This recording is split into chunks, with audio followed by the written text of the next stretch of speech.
Eh bien, bonjour à tous. Je voudrais vous parler aujourd'hui de prendre un nouveau départ.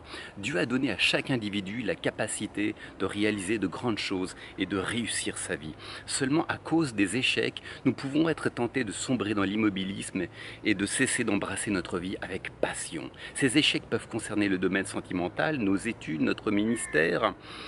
Et malgré nos efforts et notre volonté, les choses ne se sont pas réalisées aussi bien.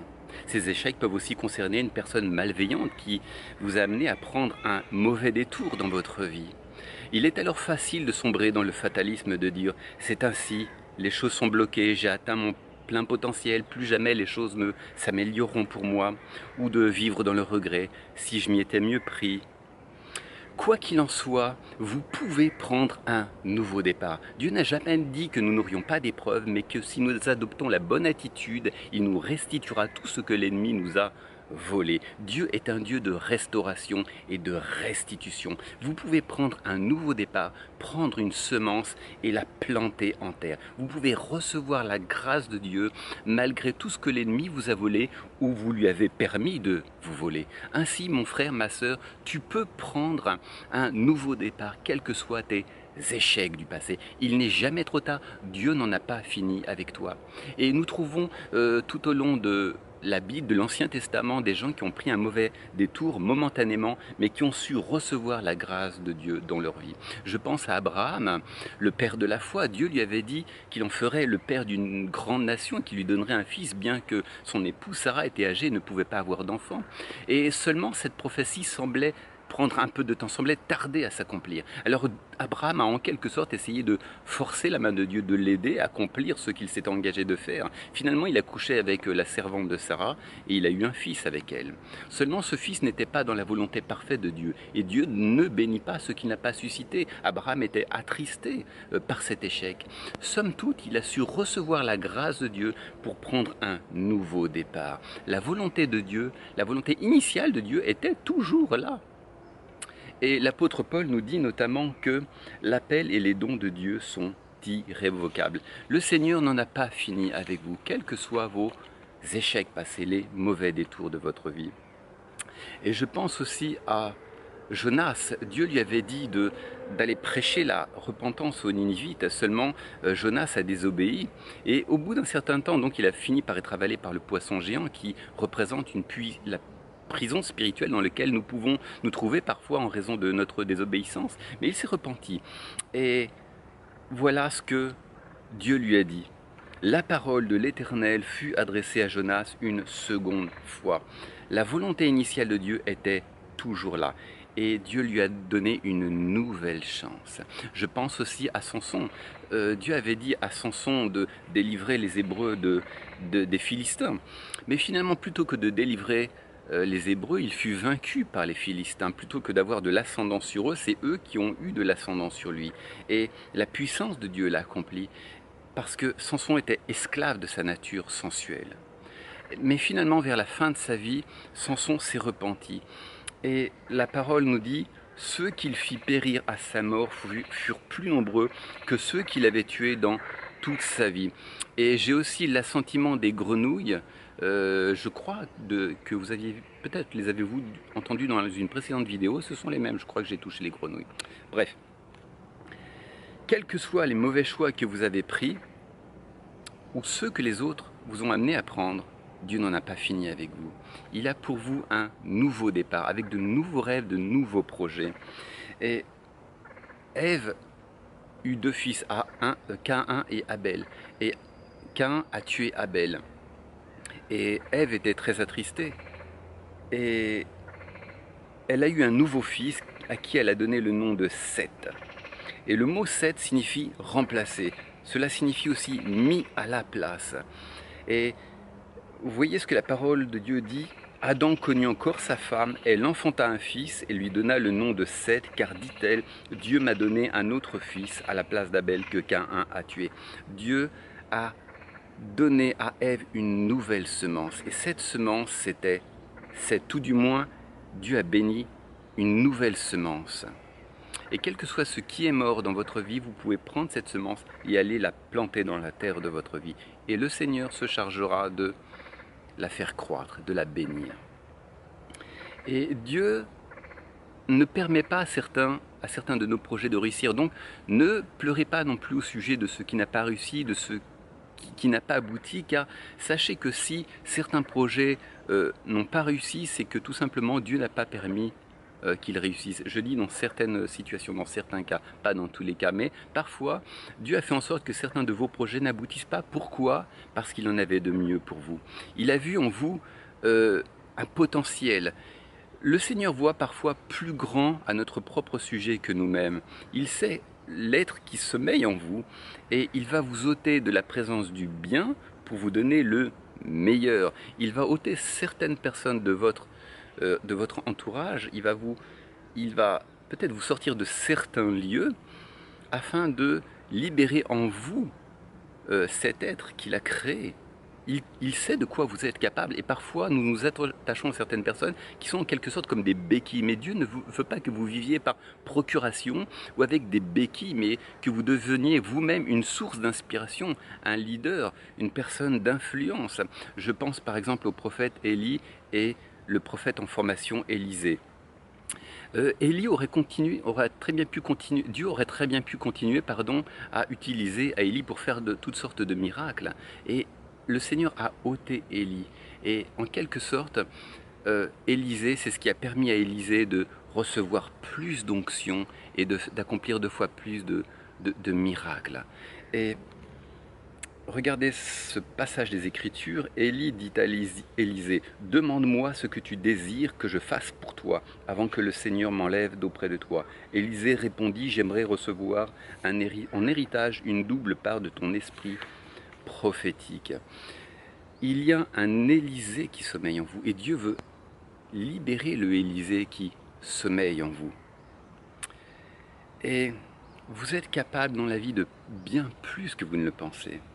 Et voici quelques années, j'ai senti dans mon cœur que ma vie avait quelque chose à voir avec l'écriture et le domaine de l'édition. Ainsi ai-je commencé à créer une société d'édition et j'ai eu l'autorisation de certains grands auteurs de traduire leurs livres et de les publier. Et malgré ma volonté à bien faire, cette petite société d'édition n'a pas fonctionné parce que tout simplement le Seigneur voyait quelque chose de mieux pour moi. Et au bout d'un certain temps, le Seigneur a fini par me parler. Il m'a dit, « Olivier, je ne veux pas que tu publies les ouvrages des autres, mais tu vas écrire tes propres livres. » Et aujourd'hui, j'ai écrit 3 livres et je suis en cours d'en préparer un 4e. Voyez-vous, Dieu ne permet pas à certains projets parce qu'il en a de meilleurs pour vous, dans lequel vous n'êtes pas un spectateur, mais vous êtes acteur. Ainsi, ne pleurez pas. Dieu a quelque chose de mieux pour vous. Et un autre point, c'est ne soyez pas l'éternelle victime de notre passé. Nous avons tous connu des échecs dans différents domaines et il est bon, on peut être attristé par ces échecs un temps, mais il n'est pas normal que les mois et les années durant nous soyons toujours à nous plaindre, à rester l'éternelle victime de notre passé. Il y a un temps pour pleurer, c'est humain, c'est tout à fait normal d'être un peu attristé, peut-être que quelqu'un vous a blessé, que quelqu'un vous a vraiment heurté vos sentiments, et c'est normal qu'il y ait un temps de colère, même un peu de ressentiment, mais il n'est pas normal que toutes ces choses persistent avec le temps. Il y a un temps pour pleurer, mais il y a un temps pour se relever. Et aussi longtemps que vous serez la victime de votre passé, Dieu ne pourra pas vous donner ce qu'il y a de mieux pour votre vie. Votre vie sera bloquée. Il est bon de pleurer un temps, mais il faut sortir de ses cendres. Et Paul nous dit, oubliant ce qui est en arrière et tendant vers ce qui est en avant, je cours vers le but pour obtenir le prix de la vocation céleste de Dieu en Jésus-Christ. Oubliant ce qui est en arrière. Et il nous faut courir vers le but. Courir, c'est vraiment aller de l'avant. Et lorsque nous sommes bloqués par les blessures du passé, nous mettons un frein, nous empêchons Dieu d'agir parce que nous ne sommes plus dans cet esprit de foi, dans cet esprit positif. Et je pense à nouveau à Jonas, pardon. Donc le Seigneur l'avait utilisé pour prêcher la repentance aux Ninivites et peut-être Jonas était-il un peu raciste, il a refusé et donc il a été avalé par ce poisson géant qui est un symbole de cette prison spirituelle. Et finalement il s'est repenti et Dieu l'a puissamment utilisé auprès des Ninivites. Les Ninivites se sont repentis et Jonas, donc il était un petit peu en colère, il était un petit peu remonté parce qu'il connaissait la grâce de Dieu et il a vu que le Seigneur a manifesté sa grâce aux Ninivites. Donc Jonas était un peu remonté et Dieu a fait quelque chose d'assez étonnant et d'assez drôle en fait. C'est qu'il a fait pousser un arbre géant, un ricin, pour calmer l'irritation, pour procurer de l'ombre à Jonas et calmer son irritation. Jonas a passé toute la nuit et le lendemain matin, ce ricin avait séché. Donc, plus rien pour calmer son irritation. C'est comme si le Seigneur lui disait: écoute Jonas, t'as pleuré un temps, j'ai compati, j'ai compris ta douleur, mais hop, maintenant, sors de tes cendres, va de l'avant. Il y a un temps pour pleurer, maintenant ça y est, t'as suffisamment pleuré, maintenant tu vas de l'avant. Et j'ai pour toi de nouveaux projets, n'est-ce pas? Donc sortons de notre cendre, ne soyons pas l'éternelle victime de notre passé. Et un temps de blessure est légitime, mais plus vous nourrissez les blessures du passé, plus précisément vous donnez à ce passé du pouvoir sur votre vie. Ce à quoi vous pensez continuellement aura le dernier mot dans votre vie et donnera le ton, donnera le là. Et recevoir les choses de Dieu nécessite un esprit de foi, un esprit positif, un esprit qui est tourné vers l'avant. Il y a une femme dans la Bible qui s'est brillamment illustrée comme une femme pleine de foi, une femme positive. Il s'agit de Ruth. Ruth était une femme moabite, et elle vivait auprès de sa belle-mère Naomi qui était juive. Et il y a une grande famille dans le pays de Moab, et de surcroît, le mari de Ruth est mort. C'est une femme qui s'est retrouvée célibataire et pauvre. Et elle a suivi Naomi en Israël.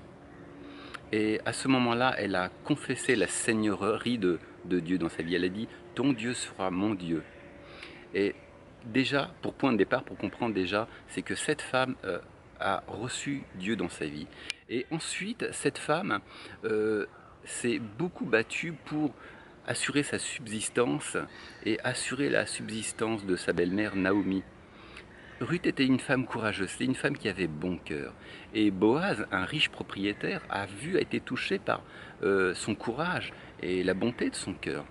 L'histoire est longue, je ne vais pas rentrer dans les détails, mais finalement, Boaz est tombé amoureux de Ruth. Ils se sont mariés et Ruth a pu refaire sa vie avec cet homme riche.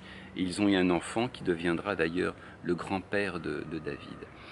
Et ce qui me touche dans cette histoire, c'est que Ruth n'a pas pleuré éternellement sur ce qui était mort dans sa vie. Elle a embrassé sa vie elle a mordu la vie à pleines dents. Elle était courageuse, animée d'un esprit positif, et Dieu l'a bénie. Et c'est exactement ce que Dieu va faire avec votre vie si vous sortez de vos cendres, si vous n'êtes pas l'éternelle victime de votre passé, mais que vous embrassez votre vie avec force et foi. Et un verset nous dit, c'est Jésus qui nous dit: celui qui commence à labourer et regarde en arrière n'est pas prêt pour le royaume de Dieu. Êtes-vous prêt pour le royaume de Dieu? Comment? Est-ce que vous êtes toujours centré sur votre passé, sur votre échec? Est-ce que vous êtes toujours l'éternelle victime de votre passé? Ce sont les hommes de foi qui reçoivent les bénédictions de Dieu, qui réalisent de grandes choses aussi dans leur vie. Et quels que soient vos échecs, il n'est jamais trop tard non plus pour recevoir de Dieu le meilleur. Et il peut arriver qu'une personne pense que tout est fini en raison de son âge notamment. Et il y a quelque chose qui m'a touché chez ma grand-mère. Mon grand-père était mort vers l'âge de 80 ans, pardon. Et un jour j'ai rendu visite à ma grand-mère qui avait 75 ans. Et ma grand-mère m'a dit: tu sais Olivier, quand ton grand-père est mort, je n'ai pas souhaité refaire ma vie. Et c'est étonnant parce que si ma grand-mère avait choisi de ne pas retrouver un homme, de ne pas refaire sa vie à l'âge de 75 ans, ça veut dire qu'il y avait tout de même pensé. Il y a un moment où ma grand-mère, du haut de ses 75 bougies, s'est dit: mais au fait, est-ce que je vais rencontrer un nouvel homme? Voyez-vous, il n'est jamais trop tard pour nourrir des projets. Et aussi longtemps que vous vivez, vous pourrez embrasser votre vie avec passion parce que Dieu n'en aura pas fini avec vous. N'est-ce pas? Alors maintenant, moi je vais vous laisser, c'était mon message. Et je crois que je vais aller profiter de la merveilleuse acoustique de ce fleuve et jouer un petit peu d'harmonica.